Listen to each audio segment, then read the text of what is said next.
आमच्या शेतामध्ये एका टोमॅटोच्या झाडाला एवढे टोमॅटो लागलेले आहेत. टोमॅटोचे गुचपेच आहेत बघा पूर्ण.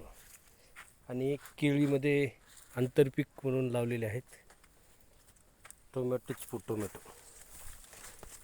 की टोमॅटो आहेत.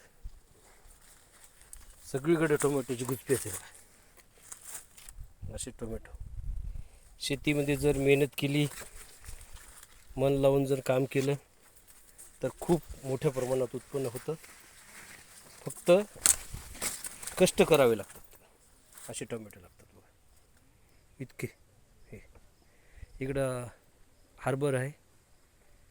ह्या केळीमध्ये हे आंतरपीक टोमॅटोचं खूप मोठ्या प्रमाणामध्ये टोमॅटो लागलेला आहे. बघा किती गुचपे आहेत हे टोमॅटो. हे टोमॅटो आता अर्धवट पिकलेले आहेत असे टोमॅटो.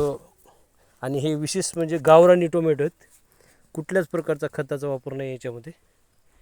जे काही केळीला खत सोडलेलं आहे तेच खत फक्त वापरलेलं आहे. त्याच खताचा फायदा या टोमॅटोला होत आहे.